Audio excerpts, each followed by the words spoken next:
বিকাশের মাধ্যমে কিভাবে বাকিতে কেনাকাটা করবেন এবং সেই টাকা কিস্তির মাধ্যমে কিভাবে পরিশোধ করবেন এই বিষয় নিয়ে থাকছে আজকের ভিডিও।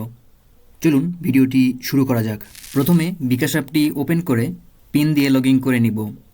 লগ ইন করার পরে এই বিকাশ অ্যাকাউন্টের ব্যালেন্স যদি চেক করি তাহলে দেখুন এখানে 5 টাকা 73 পয়সা রয়েছে।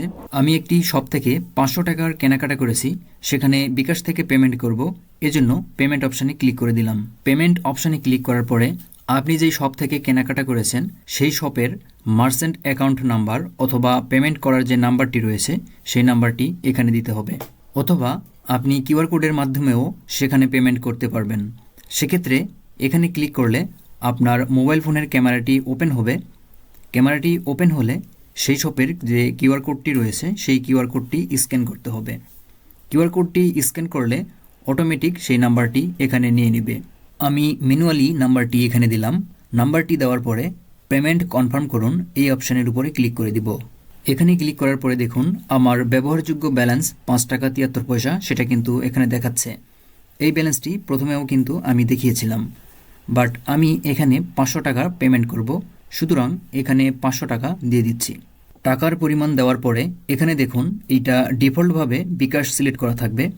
আপনাকে অবশ্যই পে লেটার এই অপশানটি সিলেক্ট করে দিতে হবে। পে লেটার এই অপশানটি সিলেক্ট করে না দিলে আপনি কিন্তু বাকিতে পেমেন্ট করতে পারবেন না। ওকে, আমি এখানে পে লেটার এই অপশানটি সিলেক্ট করে দিচ্ছি। পে লেটার এই অপশানটি সিলেক্ট করা হলে এগিয়ে যান এই অপশানের উপরে ক্লিক করব। এবার এখানে দেখুন আপনি কত টাকা বাকিতে পেমেন্ট করতে পারবেন, অর্থাৎ আপনার পে লেটার লিমিট কত সেটা এখানে দেখাচ্ছে। আমার পে লেটার লিমিট হচ্ছে 1000 টাকা। আপনার এখানে যে লিমিটটি দেখাবে আপনি সর্বোচ্চ তত টাকা পেমেন্ট করতে পারবেন।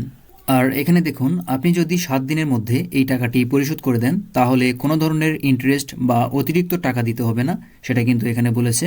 সুতরাং আমরা এইটা সিলেক্ট করে দিচ্ছি।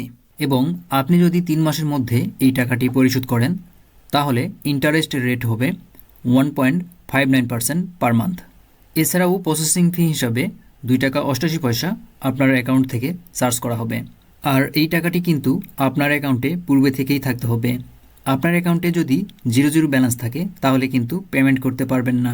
সব কিছু ঠিক থাকলে এগিয়ে যান এই অপশানের উপরে ক্লিক করে দেন।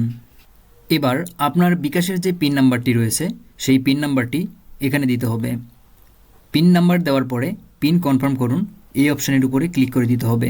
সব কিছু ঠিক থাকলে পেমেন্ট করতে ট্যাপ করে ধরে রাখুন। এই অপশানে আঙ্গুল দিয়ে চাপ দিয়ে কিছুক্ষণ ধরে থাকুন। এখানে কিছুক্ষণ চাপ দিয়ে ধরে থাকার পরেই দেখুন যেই শপ থেকে কেনাকাটা করেছিলাম সেই শপে বিকাশ থেকে লোন নিয়ে টাকাটি পরিশোধ করে দিলাম। আর এই টাকাটি পরিশোধ করার জন্য আপনার বিকাশ অ্যাকাউন্টে প্রত্যেক মাসে টাকা রাখতে হবে, সেইখান থেকে অটোমেটিক এই লোনটি পরিশোধ করে নেবে। আর আপনি যদি চান 7 দিনের মধ্যে সম্পূর্ণ টাকা পরিশোধ করতে তাহলে এই বিষয়ে অলরেডি এই চ্যানেলে ভিডিও রয়েছে, সেই ভিডিওটি দেখতে পারেন। ভিডিওটি ভালো লাগলে ভিডিওতে লাইক দিন, শেয়ার করুন এবং এই চ্যানেলটি সাবস্ক্রাইব করুন। অলরেডি সাবস্ক্রাইব করে থাকলে অসংখ্য ধন্যবাদ।